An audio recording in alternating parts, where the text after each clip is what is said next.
tatkala persoalan datang dalam kehidupan kami, seringkali kami merasa begitu jauh. Bahkan kami seringkali merasa tidak sanggup, tidak mampu untuk bertahan. Padahal sesungguhnya Kau tidak jauh dari setiap kami.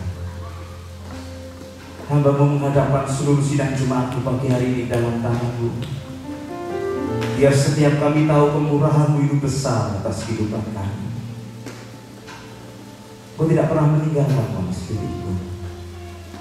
Berbicara dalam setiap kehidupan kami pagi hari ini. Biar firman-Mu boleh meneguhkan dan menguatkan.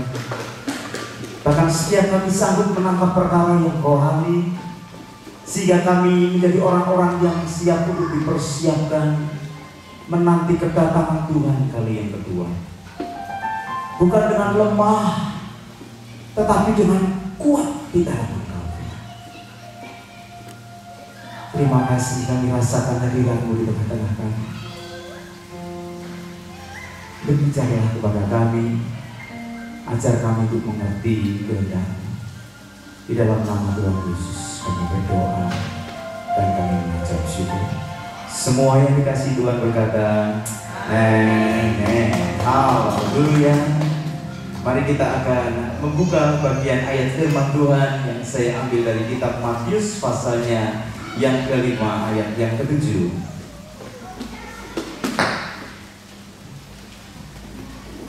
Kita bersyukur karena Tuhan begitu baik buat kita sekalian, amen.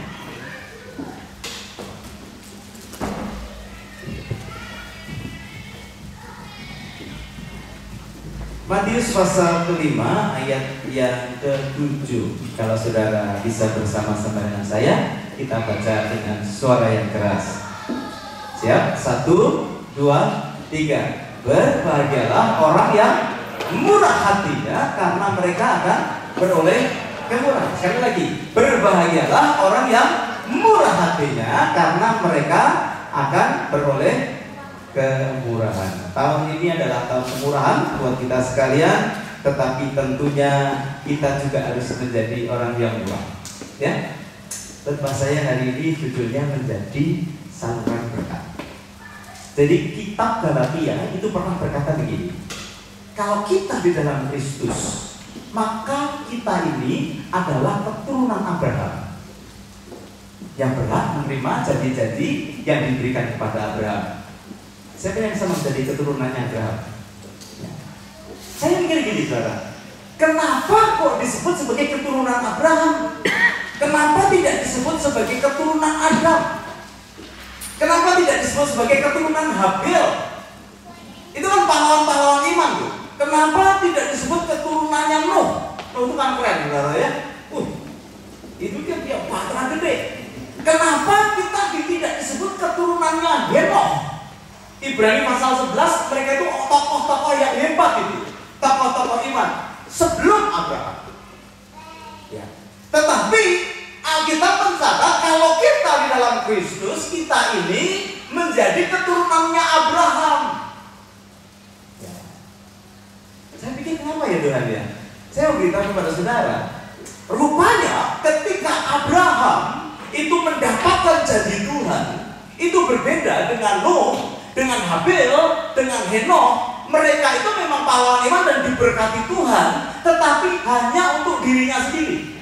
Ketika dia mati ya sudah habis.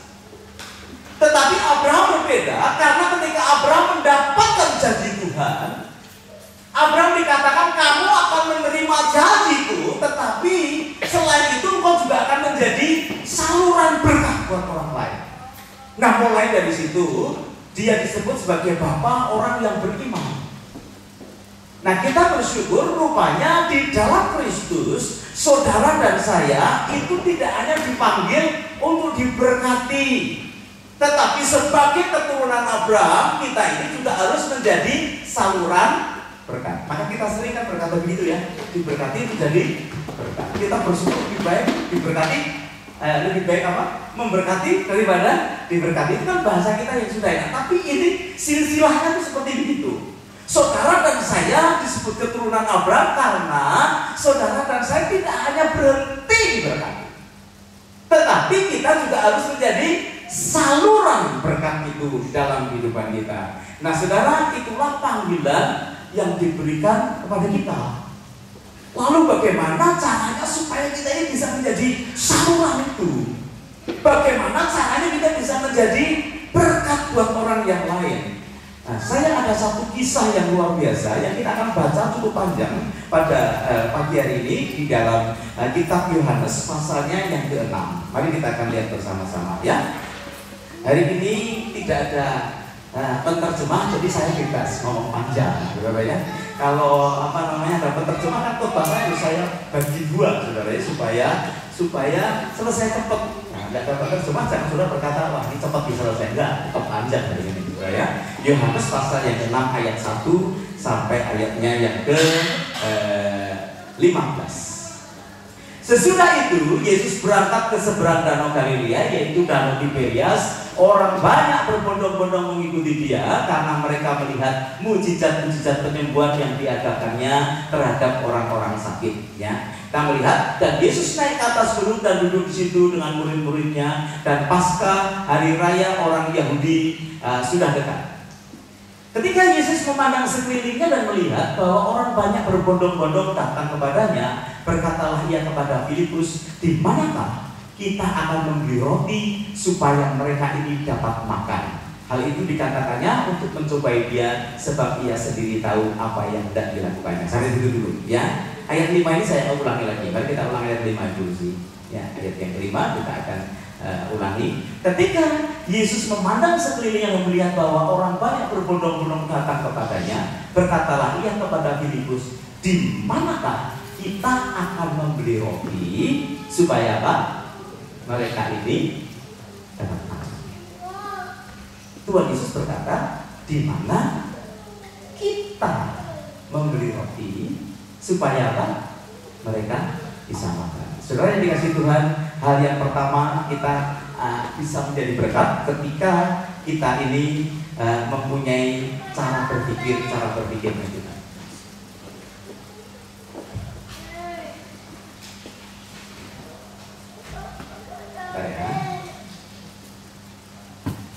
Jadi pakai cara berpikirnya Tuhan.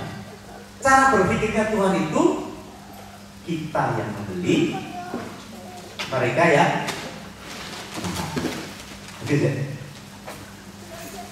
normalnya bagaimana? Kita sebagai anak Tuhan normalnya bagaimana? Kita yang membeli, kita yang makan ya. Lebih nakal lagi bagaimana? Mereka yang beli, kita yang makan. Nah, itu nakal itu ya.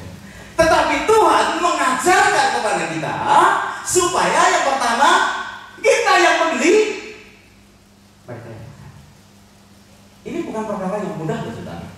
Ya kan? Orang itu kan lebih suka untuk dirinya sendiri. Tapi Tuhan minta supaya kalau kita ini mau jadi saluran, hal yang pertama caranya berpikir itu kita rubah. Ya. Kenapa kita harus yang beli? Minta jadi saluran itu harus kita bangun di dalam kehidupan kita. Ya. Memang kalau sudah menjadi Kristen itu banyak orang berkata ini keturunan Yahudi. Orang Yahudi itu waduh saudara, Walid minta pun punya anak 4 mau mati, ditanyain satu-satu, ada Ruben ada, Abraham ada, Maria ada, ya, lagi Yusuf ada, sudah mau mati dia berkata loh, kok semua di sini yang jaga toko siapa? Pikirnya ya. Tetapi Tuhan mau berkata, kalau kita mau jadi saluran berkat, untuk menjadi orang yang diberkati, maka kita yang harus beli, orang lain yang harus makan. Saudara lebih suka mana? Lebih suka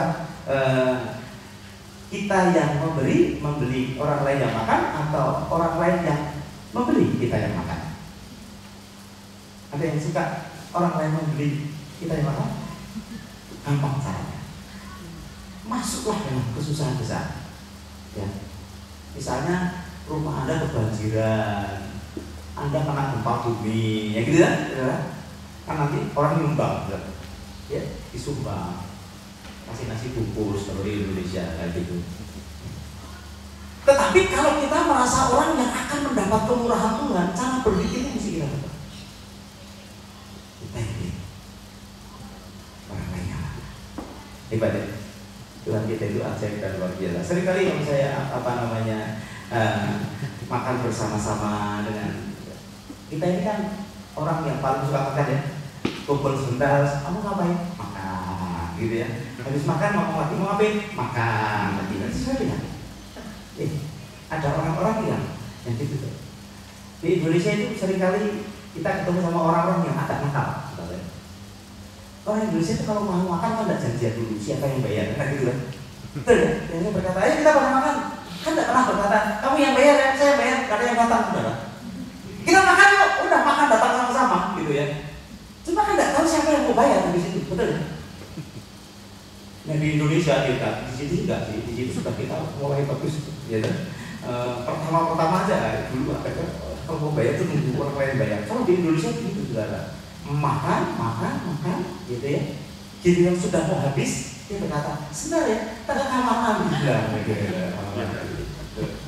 kemudian pikir-pikir, sudah dibayar atau belum ya? Sudah dibayar belum ya? Gitu. Atau kalau kita kumpul sama pendeta-pendeta itu biasanya kan duluan berdoa makan. Gitu ya. Karena biasanya yang berdoa tidak bayar, itu merupakan hukum yang tidak resmi tadi. Tetapi ada orang yang nakal juga, ya. Pernah sekali kejadian, beberapa kali kejadian sih. Kita makan sama-sama selama Tuhan, begitu ya, berdoa. Saya berdoa ya Pak, berdoa. Doanya jadi terima kasih Tuhan untuk fellowship yang ini dan siang hari ini. Terima kasih untuk makanan yang ada. Terima kasih untuk Bapak Pendeta Petrus Haryono yang sudah mau membayari semua itu. Saudara langsung selera makan hilang. Kalau orangnya sedikit, apa kalau orangnya banyak pucat saudara. Pakai cara berpikirnya Tuhan. Mari kita yang beli, orang lain yang makan. Ini adalah mental seorang saluran. Alkitab berkata berbahagialah orang yang murah karena Tuhan akan memberikan kemurahan kepada kita. Nah tahun ini kita sudah tahu ini adalah the year of favor, tahun kemurahan Tuhan. Tapi saya juga berkata kepada saudara, ada sebagian di antara saudara yang nggak bisa mengalami itu. Kenapa? Karena cara berpikirnya nggak mau dirubah. Mari kita belajar sama-sama. Ya. Sekecil apapun yang bisa kita buat, itu akan menentukan sesuatu yang luar biasa. Amin. Kadang kita hanya punya 2 permen, saudara, atau 2 loli untuk kita di dalam pekerjaan. Tetapi kalau kita ini memiliki pemikiran seperti itu, mungkin kita bisa tawarkan loli kita kepada teman kita. Ya. Kita tidak pernah tahu apa yang akan terjadi dengan kebaikan yang kita berikan kepada orang lain. Dan mari kita belajar menjadi orang yang tidak gigil. Pakai cara berpikirnya Tuhan. Mari kita teruskan ayat yang ke-6.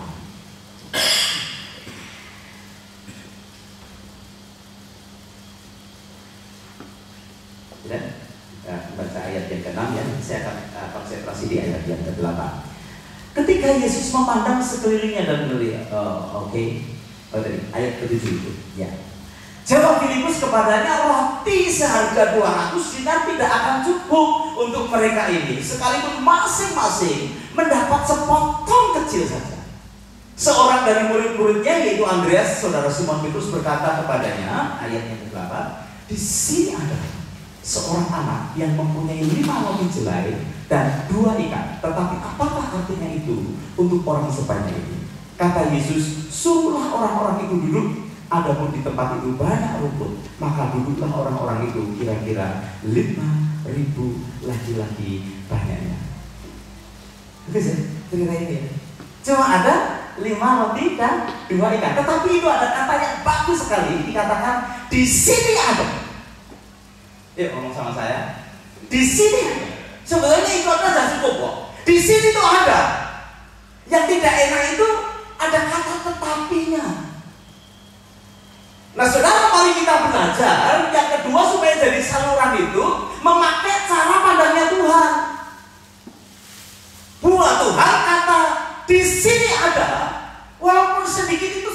cukup. Karena Tuhan adalah Tuhan yang memampukan kita untuk melipat gandakan apa yang ada. Betul ya? Amin. Seru nih kita di tahun ini. Pagi dikasih tema tahun kemurahan Tuhan, sore dikasih tema tahun pelipat gandaan. Lah mantap ini saudara. Karena di sini ada itu memampukan Tuhan walaupun kecil itu bisa dilipat gandakan. Saudara, seringkali kita kan cuma sedikit yang ada pada kita, tetapi yang sedikit itu bisa dilipat gandakan oleh Tuhan. Nah, saudara yang dikasih Tuhan, menganggap akan perkara yang kecil di dalam hidup kita itu tidak menyukakan hati Tuhan. Karena Tuhan mengajar supaya kita bisa melihat dengan cara Tuhan melihat. Saya mau tanya kepada saudara, kita kan sering makan bersama, betul ya? Semalam kita makan bersama, Pak Doni berkata, inilah keluarga kita. Luar biasa ya, kumpul sama-sama, makan malam sama-sama. Memang akhirnya membayar sama-sama, gitu ya. Tetapi kalau saudara perhatikan, ya, seringkali ada orang yang pesennya satu, ya, pesen minumnya satu, tapi soalnya dua. Apa? Order satu, sendoknya dua. Menurut saudara, apa pesan saudara? Kalau saudara melihat ada orang lagi makan, dua orang, ya kan? Pesannya cuma satu, dimakan berdua. Pesan ada?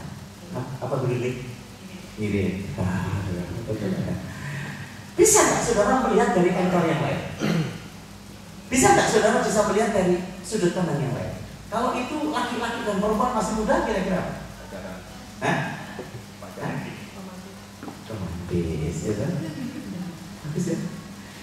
Coba ada lain lagi nggak? Ada angle yang lain lagi nggak? Selain mirip, wah mirip betul itu. Gitu. Romantis. Saya itu kalau makan selalu satu bubur. Menurut saudara, mirip kan? Hah? Oh, diet gitu ya. Diet. Ini program dietnya maju semua ya. Semua timbangan turun semua kita ya. Oke. Coba mari kita lihat. Ada apa lagi? Apa? Sharing. Muncul ya semuanya. Tapi sih, ada orang-orang yang bisa melihat angle yang lain. Nah, Tuhan itu juga punya cara pandang yang berbeda dengan apa yang kita punya. Seringkali kita berkata, kok aku seperti begini ya, bisa cuma satu aja. Itu berminggu-minggu dijelaskan sama pendeta Iwan sore. Loh, satu talenta yang diberikan oleh orang itu, yang dipercayakan raja kepada seseorang itu harganya $900.000. Itu kan gede. Tapi berapa banyak di antara kita yang merasa, aku kecil Pak, ya. Suara juga pas-pasan Pak, aku bisa apa Pak? Saudara yang dikasih Tuhan ini dihadapkan oleh 5.000 orang laki-laki, belum perempuannya. Andreas berkata, Tuhan, di sini ada 5 roti. Saudara tahu, kalau saudara terus baca nanti sampai akhirnya terkenal gak nih cerita ini? Mantap banget ini, kita luar biasa. Tetapi hal yang kedua, supaya saudara dan saya bisa menjadi saluran berkat, itu cara pandang kita ini harus diubah sesuai dengan yang Tuhan mau. Yang pertama, cara mikir kita juga harus berubah. Yang kedua, cara pandang kita juga harus berubah.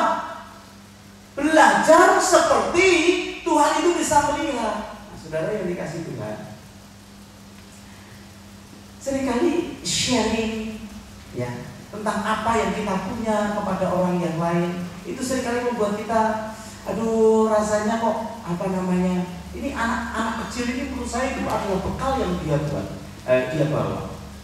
Nggak tahu orang tuanya datang atau tidak, tapi yang pasti anak ini bawa bekal cuma 5 roti dan 2 ikan.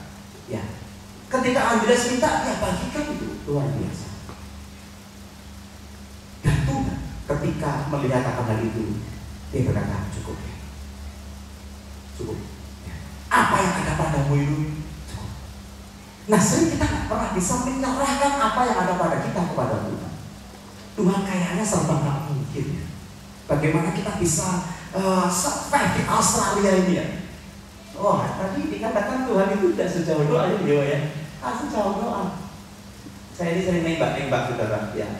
Dan hati saya itu kalau melihat seseorang yang Tuhan ingin sampaikan, dan seringkali Tuhan menunjukkan bahwa memang betul Tuhan itu mengasihi setiap kita. Ya. Beberapa minggu yang lalu saya mengalami pengalaman yang secara pribadi, harus berbicara di depan kaca sendiri. Kamu mesti kuat, kamu mesti bisa ya bersama Tuhan. Kita harus ngomong seperti begitu kita. Dan memang betul, orang Yahudi dulu itu sebelum ada pendeta, sebelum ada nabi, itu kalau dia menghadapi persoalannya tidak bisa terselesaikan, ya, dia cuma berkata begini, Tuhan aku mau tidur, berbicara dalam mimpi, aku besok mau bangun, mau seger, ya, belum ada nabi, dia tidur, besoknya bangun, Tuhan lakukan. Seringkali hanya sejauh kita menyerahkan diri kepada Tuhan. Satu malam kira-kira jam 11 saya masih ngobrol sama istri, ya. Saya punya rutin baru pulang ke rumah. Biasanya dia itu orang yang ceria, ya. Hari itu pulang lemes. Kenapa? Kok bisa lemes begini? Lagi marahan sama pacarnya? Enggak, Pak. Kenapa? Sakit? Enggak. Teman saya itu, Pak, gitu ya. Kenapa teman? Misunderstanding, biasanya gitu ya. Kalau misunderstanding kan hatinya bunda. Enggak, Pak. Ya, kenapa? Sudah lama, Pak. Bapak pasti capek, Ibu pasti capek. Enggak cerita, Pak, ya. Masih jam 11 masih oke lah, ya. Saya tahu masih banyak teman yang masih main komputer, masih ngerjain tugas, ya. Kalau saya sampai tidur malam itu karena saya merasa ada teman-teman yang masih bangun juga, ya. Jadi tenang aja, nggak apa-apa. Coba cerita. Dia tiba-tiba berkata sendiri, betul itu waktu tidur jam 2, jam 3 nggak tahu. Ngapain yang dikerjakan? Masak gitu kan ya. Itu betapa berbahagianya suami sama anak-anak yang ada. Saya kalau tidur malam itu saya tidak merasa saya sendirian. Atau saya bangun pagi, saya tidak merasa sendirian. Kalau saya dibangunkan jam 5 pagi atau setengah 5 pagi, saya tahu udah ada yang di jalan. Pak Beri lagi jalan, Pak Yang. Jadi buat saya mau tidur bangun jam berapa, saya merasa ada teman. Kalau tidak pun saya merasa yang di Indonesia masih bangun gitu, saudara. Dia kata begini loh, Pak.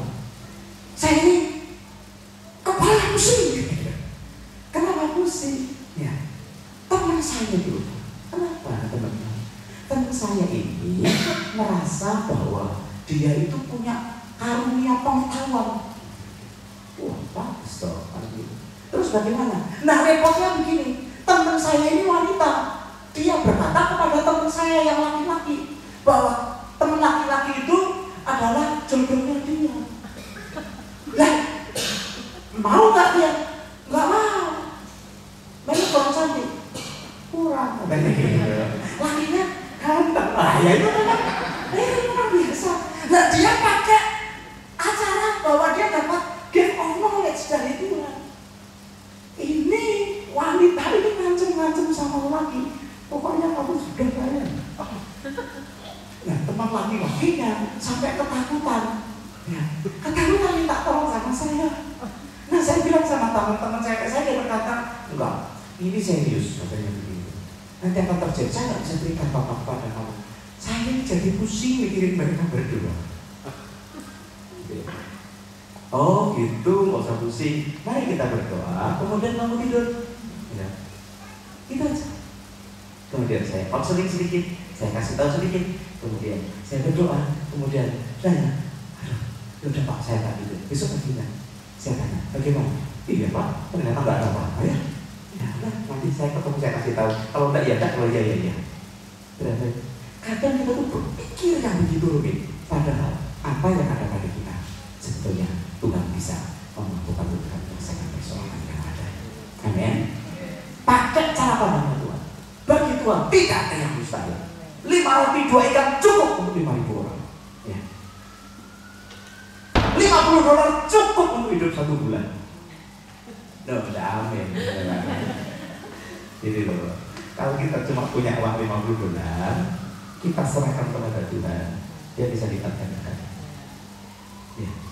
Entah dengan cara kerjaan ditambahin, lembur ditambahin, ya yang aneh-aneh.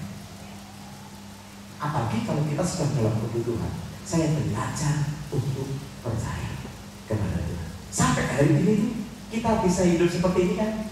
Siapa yang pernah mengalami kesulitan keuangan? Sebagian besar pernah mengalami. Tapi kok saudara masih hidup kan? Gak tahu bagaimana. Saudara, kalau saudara sedang kesulitan keuangan, jangan coba-coba berpikir saudara, teman saudara, orang dekat saudara. Jangan. Karena manusia pasti mengecewakan, betul ya? MLM itu siapa yang gak suka? Jadi, ya, beberapa kali saya ikut program MLM, ya. Tetapi kalau kita ikut program MLM, itu seringkali yang kita pikir ya Pak, saudara kita, teman dekat kita, ya, pendeta kita, gitu ya, jemaat kita. Sekarang kita berharap bisa membangun mereka, itu bagus sih. Tetapi kalau mereka tidak bisa menolong kita, kemudian kita jadi kecewa, kan gitu. Kenapa kita tidak menyerahkan kepada Tuhan? Loh, kalau gitu MLM boleh diserahkan kepada Tuhan? Boleh, banyak anak Tuhan. Saya pas punya teman pendeta itu sampai hari ini terus saja, aku pastor, ya, kerja ini, ya, ini bagus. Ini loh, saya sudah berhasil, ya, investment, gini-gini saya, tapi saya nggak cocok untuk itu. Saya sudah mencoba, tapi saya nggak cocok, saya banyak ruginya. Istri saya mau ikut, ya, supaya bisa masuk ke grup, ya. Habis banyak di situ sudah nggak jalan, udah dimakan sendiri rasanya habis. Ya, nggak apa sih. Tetapi untuk segala sesuatu yang ada pada kita, mari kita belajar menyerahkan kepada Tuhan. Yang kedua, sebetulnya hal yang simpel sekali, hal yang sangat sederhana sekali itu, yang saudara dan saya punya, belajar kita serahkan kepada Tuhan. Karena cara pandangnya Tuhan berbeda. Seperti tadi saya bilang, aku nggak punya apa-apa, yang aku punya cuma permen. Coba belajar share, menjadi berkat. Cuma dua Pak, satu buat orang lain. Ya. Siapa tahu dengan permen itu Tuhan bisa menjamah hidup mereka. Ini orang kok baik banget dia, cuma punya dua saja. Ya. Kemarin saya pergi ke satu rumah hamba Tuhan. Tiba-tiba dia berkata begini, Pak, ini ada kacang. Ini kacang paling enak, gitu ya. Ini kacang tinggal satu. Maksudnya tinggal satu bungkus. Bu, istri saya berkata begini, ini kalau kacang enak dan cuma tinggal satu, kenapa diberikan kepada kami? Dimakan Bapak sama Ibu aja. Oh ini enak Pak, ini lah kacang ada krepnya. Wah jadi gak enak, kacangnya sudah enak buat saya kan ya. Ditambah krep, gak jadi gak enak. Kalau itu jadi gak enak buat saya, buat istri saya cocok. Cuma pertanyaan saya, kalau menurut Ibu ini enak dan tinggal satu, kenapa diberikan ke kami? Itu kata, enggak, kami mau bagi ke Bapak. Itu kira-kira ya. Kalau saya belum bertobat, lihat orang seperti begitu, pasti hati saya tersebut. Cuma tinggal satu ya.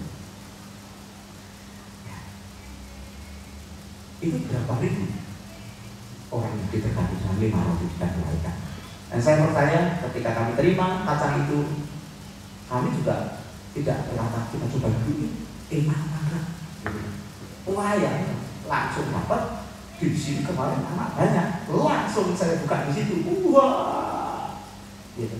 Supaya saya diberkati dan supaya ibu itu diberkati, saya diberkati, saudara yang lain juga makan berkati. Masih ditawarkan ke saya di sini, Pak, ini kacang ada krepnya enak. Lah waktu yang bawa saya, kacangnya enak, tapi krepnya nggak enak. Saudara begitu ya. Yang sedikit membuat bahagia. Terus satu datang ke sini asik banget, ya. Angkat-angkat kacang juga hilang, mau ketela juga hilang. Pokoknya apa aja hilang.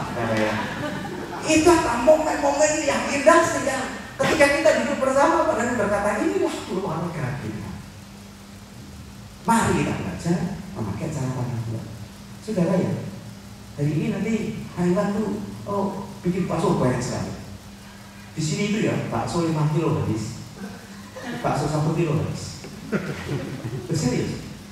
Istri saya berkata aja ini Pak di tempat kita ini ya Pak ya. Kenapa? Kalau makan itu ya, kalau kita bikin nasinya satu rice cooker ya cukup. Tapi kalau 3 rice cooker ya habis. Enak ya, kira-kira. Nah sini sudah ya. Kalau yang itu kalau saya tanya, tolong beli es batu, gitu ya, tolong ya. Oh ya, mau beli 3 kan? Enggak, 1 aja. Gitu. Dia beli 3, 1 habis, 3 habis. Nggak tahu itu es dimakan dengan cara apa? Nah, indahnya sharing di situ itu membuat kita ini bisa merasakan seberapapun yang kita punya, itu bisa jadi berkat. Makanya beberapa kali dia berkata, Pak, saya nggak bisa masak banyak, Pak. Saya masak sedikit. Tidak apa-apa. Sebenarnya lihat ya, setiap kali sudah makan, kalau makanannya sedikit, saya heran, tidak disuruh, tidak diapa, makannya juga sedikit-sedikit. Gitu ya. Sambil ngomong gitu. Tetapi kalau makanannya banyak, tidak usah disuruh, dia makan terus. Sebenarnya itu sudah cara pandangnya Tuhan. Cara pandangnya Tuhan. Nah, saya mau spesifik kepada saudara, kalau kita mempunyai sesuatu yang sedikit, ya, belajarlah untuk kita menyerahkan ke dalam tangan Tuhan. Amen.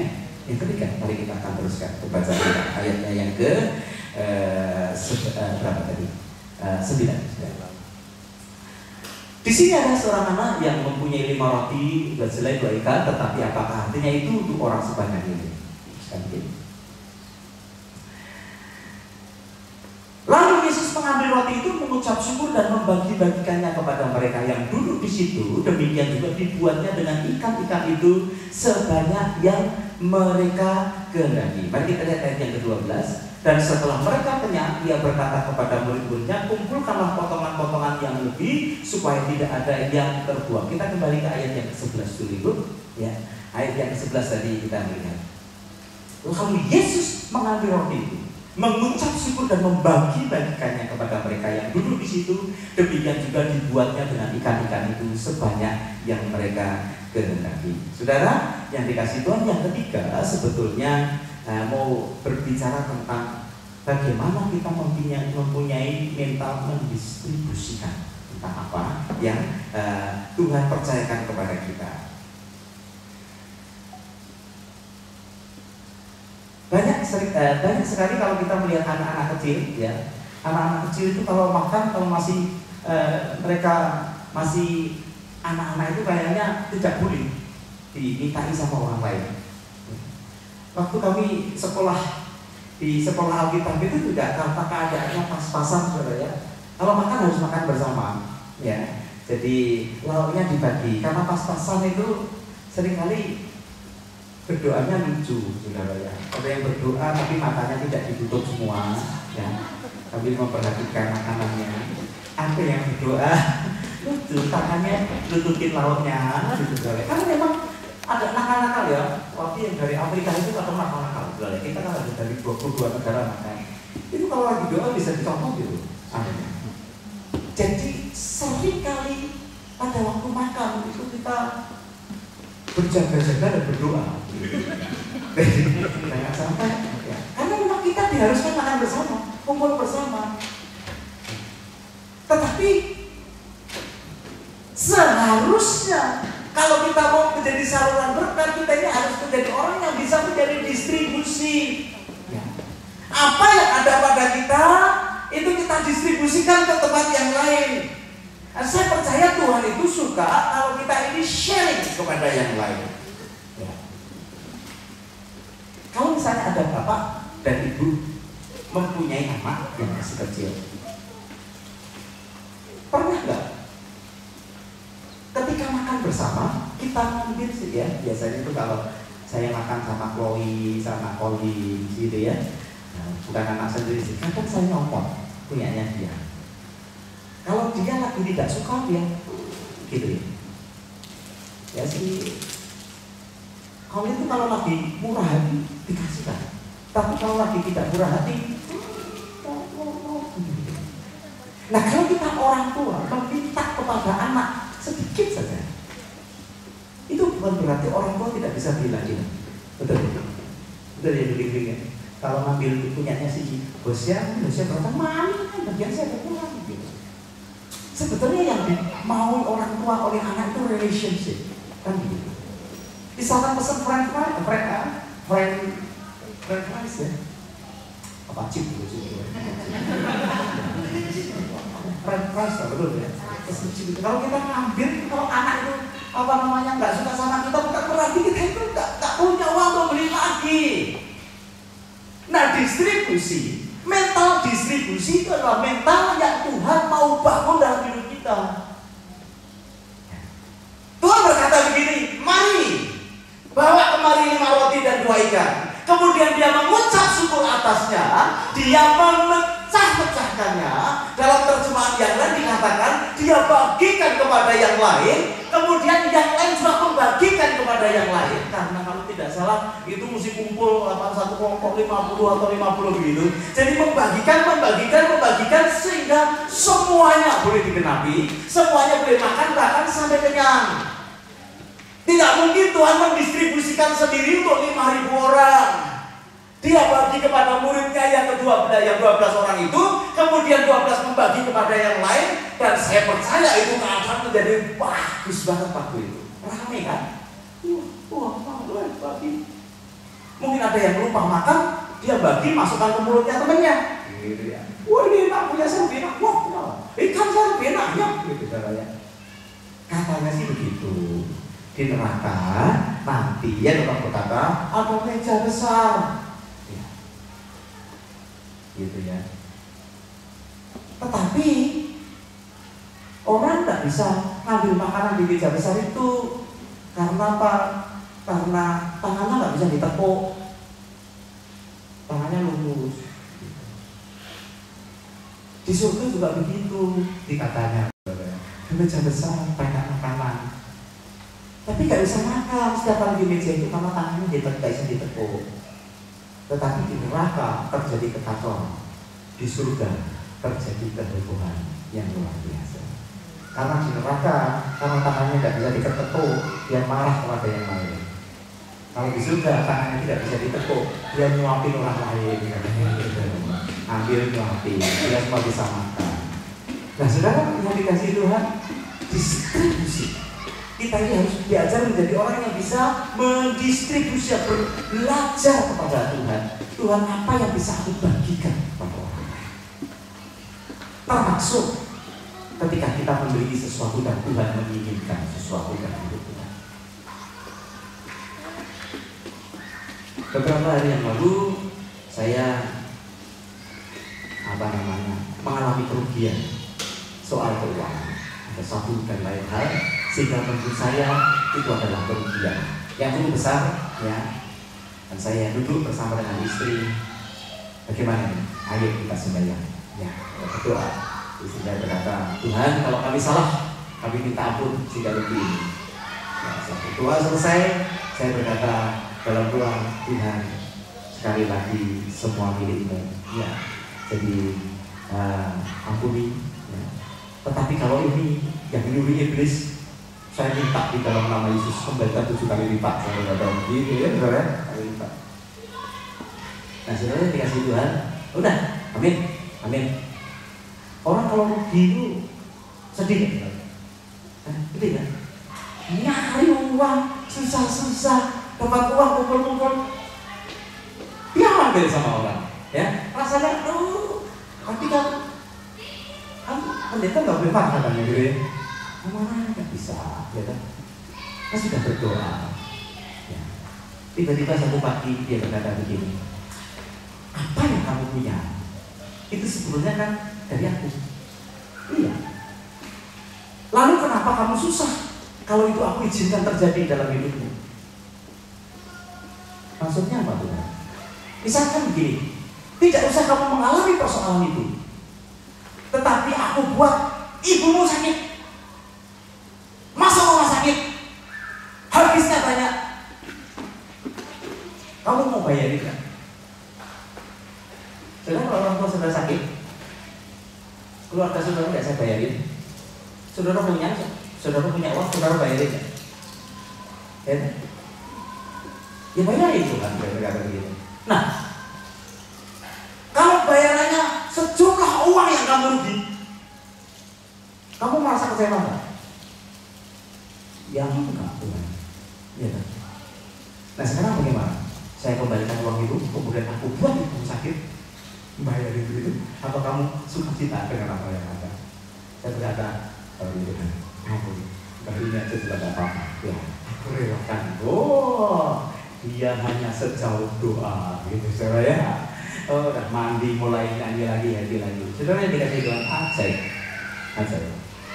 Pagi-pagi istri saya berkata, Tuhan kirimkan berkat yang datang daripada. Itu pagi dia tidak cerita sama saya. Ceritanya setelah sore.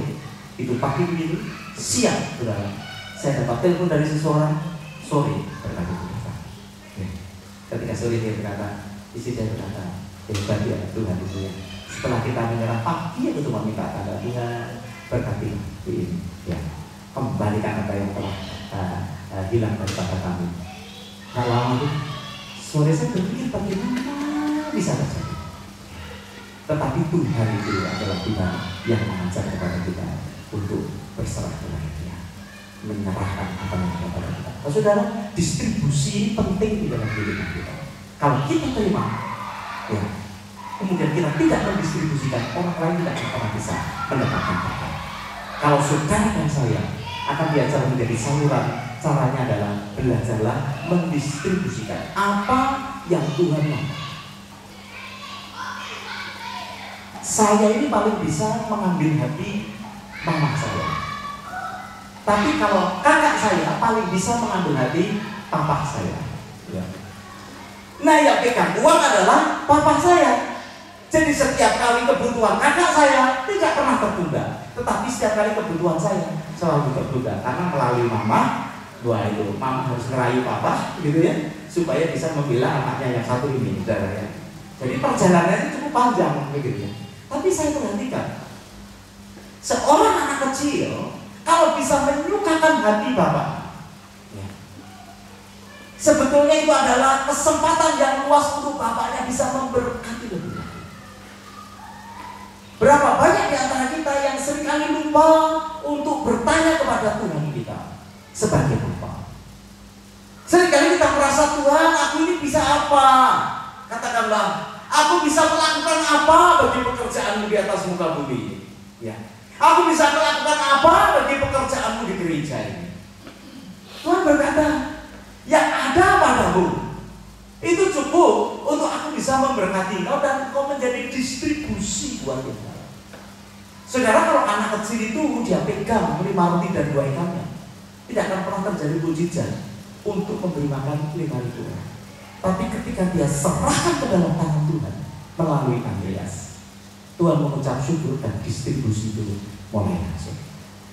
Makanya ada ayat berkata, di mana hartamu, di situ.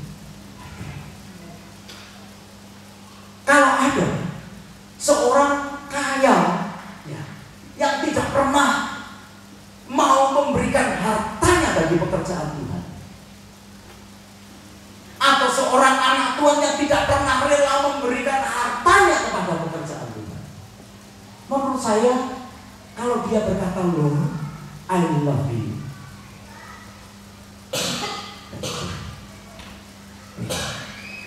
nggak jujur. Kalau kita bisa menyanyi, Tuhan, aku mengasihi Engkau, tapi tidak pernah kita memberikan harta kita untuk dipakai sebagai pekerjaan Tuhan, nggak jujur. Padahal seorang anak kecil, ya, ini saya itu, ya karena saya dekat sama si Colin itu, saudara. Colin itu kalau cepat ngambil hati saya, dia punya apa saja, dia berkata, bapak, gitu ya. Diminta sama istri saya kan nggak boleh, tapi kepada saya, bapak, misalkan permen, ini permen, yummy, dia bisa ngomong yummy juga, itu bisa menyukakan di saya, ya. Itu kalau makan apa selalu dikasihkan ke mulut saya. Ini nggak tahu kenapa itu cocok jadi anak saya daripada jadi anak bapak itu saya. Itu membuat saya aja senang. Saudara pernah saudara tahu bahwa ketika kau mengadukan sesuatu kepada Tuhan, kita ajarin saudara ya, jadi distribusi gitu ya. Ngomong sama Tuhan, apa yang bisa dibuat dengan harta? Gitu ya. Ketika disodori seperti begitu, Tuhan itu tidak terlalu miskin sehingga dia bisa membiayai pekerjaan Tuhan. Tetapi dia hanya mencari orang atau mencari channel atau mencari orang-orang yang bisa jadi saluran. Makanya kalau kita setia dalam perkara yang kecil, maka kita akan diberi kepercayaan yang besar. Ya, yang dikasih 5 talenta berubah jadi 10 talenta. Sudah 10 talenta pun yang satu dikasihkan kepada dia. Kalau saudara mengikuti ibadah sore, ya itu luar biasa. Karena buat Tuhan itu saluran Tuhan ada yang kecil, ada yang gede. Dan kalau kita jadi saluran kecil, kita ya bisa menyalurkan yang kecil. Tapi kita semakin kita bisa menyalurkan, Tuhan kasih kemampuan lagi, diperbesar lagi. Itu adalah distributor. Ya. Jangan mau jadi distributor kecil-kecilan Tuhan. Semakin kita ini taat dengan Tuhan, semakin kita ini tidak bisa mengerti pekerjaan Tuhan melalui harta kita, saudara jangan heran kita semakin pas. Gitu. Dan ini sudah terbukti bahwa Tuhan itu selalu memberkati, memberikan pemurahan kepada orang yang hatinya murah. Hal yang ketiga kita belajar menjadi seorang distributor. Tuhan itu luar biasa karena dia mengajak kita menjadi seorang distributor. Itu sebabnya jangan lekatkan hatimu kepada hartamu, tetapi lekatkan hatimu kepada Tuhan. Karena di mana hartamu, di situ hatimu. Ketika hati kita melekat kepada Tuhan, di situ sumber berkat ada dalam hidup kita. Amen. Yang terakhir kita akan melihat ayat yang terakhir ya. Ya. Bukan, sebelum itu. Ya, sebelumnya. Ayat 13. Dan setelah mereka kenyang, ia berkata kepada murid-muridnya apa? Kumpulkanlah potongan-potongan yang lebih supaya tidak ada yang terbuang. Ini mental. Ya. Mental untuk membuat apa yang Tuhan berikan kepada kita itu tidak terbuang. Saya suka kepada orang yang punya prinsip kalau makan harus bersih. Jangan ngambil yang banyak kemudian tidak habis dibuang. Ada restoran all you can eat, ya. Kalau tidak salah di sini ada itu Sizzler yang di Pokhara itu. Saudara hati-hati ya makan di situ. Saudara kalau makan, biasanya kalau all you can eat dan kita mau ambilnya banyak gitu. Orang Indonesia itu melihat tinggi gitu, saudara. Habis itu nggak enak dibuang gitu. Kalau sampai ketahuan itu enggak. Ya. Jadi makan harus bersih. Saya punya adik ipar itu kalau makan satu nasi pun tidak ada di piringnya, bersih. Gitu. Jadi sejak kecil kalau makan bersih, sampai punya anak 2, anak istrinya kadang nggak habis bersih dia jadi tong sampah. Jadi badannya gede, pernah kesini ya. Itu sampai hari ini kalau makan bersih tidak ada satu nasi pun di piringnya, bersih. Gitu. Nah Tuhan berkata juga begitu. Kita terhadap berkat yang Tuhan berikan kepada kita itu jangan sampai tertumpah sia-sia. Mesti efisiensinya itu ada. Setiap berkat yang Tuhan berikan kepada kita, kita harus punya mental dikerjakan atau dilakukan atau diperbuat secara efisien. Tuhan tuh kayak begitu loh saudara. Dia kalau memberkati, dia tidak mau berkatnya itu dilimpahkan. Nah orang seperti ini akan bisa jadi saluran yang luar biasa. Ya. Tidak menyia-nyiakan sedikit pun berkat yang diberikan. Jangan sampai yang Tuhan berikan kepada kita itu hilang percuma. Ya. Nah saudara yang dikasih Tuhan, seberapa yang Tuhan berikan saat ini kepada saudara, mari kita kelola dengan sebaik-baiknya. Itu adalah mental seorang yang mau jadi saluran. Jangan sampai kita ini salah mengambil sikap, salah mengambil keputusan tentang apa yang Tuhan percayakan kepada kita. Apapun, ya, baik materi, baik moral, baik material yang Tuhan percayakan kepada kita, mari kita kelola dengan baik. Amin. Saya rasa 4 hal itu akan menolong saudara dan saya jadi saluran. Ya, jangan salah mengambil keputusan. Saya kasih penutup tentang sesuatu hal yang salah. Kalau saudara salah mengambil keputusan, saudara, kalau saudara salah mengambil arah, maka saudara akan menuai badai. Seperti yang dialami oleh si Yunus. Bagus ya? Ini apa namanya artikel yang berkata, kalau kita ini salah mengambil, maka kita akan menuai badai, kematian di dalam kehidupan kita, seperti Raja Ahab. Ya, dihukum oleh Tuhan, keturunannya dihukum. Kalau sampai kita ini salah jatuh cinta, wah, kita akan menuai badai itu apa namanya, dicemooh, diperbudak. Itu si Simpson. Simpson itu salah satu cinta, makanya diculik. Kalau kita ini sampai salah jual, maka kita akan menuai penyesalan. Yudas milih jual Tuhan Yesus, saudara. Jual celana atau lebih baik? Jual Tuhan Yesus. Penyesalan. Kalau sampai kita salah hidup, maka kita akan menuai sesuatu yang menyedihkan. Kalau kita salah waktu, maka kita akan menuai konflik. Wah, yang biasa Abraham itu tak nunggu waktu dengan baik, salah waktu, ambil agak konflik sampai hari ini. Tiap kali ketemu sama keturunan Ismail, salah ini, salah ambil waktu, waktunya nggak pas. Kemudian kalau kita salah lihat, maka kita juga akan menuai dosa, kayak si Daud. Ya, jalan, mestinya melihat yang lain, melihat orang mandi dosa. Ya. Jangan sampai kita mati. Itu sangat. Amin. Tetap kita saudara, mari kita duduk kepala, izinkan Tuhan mulai hari ini menjadikan saudara saluran berkat yang berkelanjutan. Haleluya.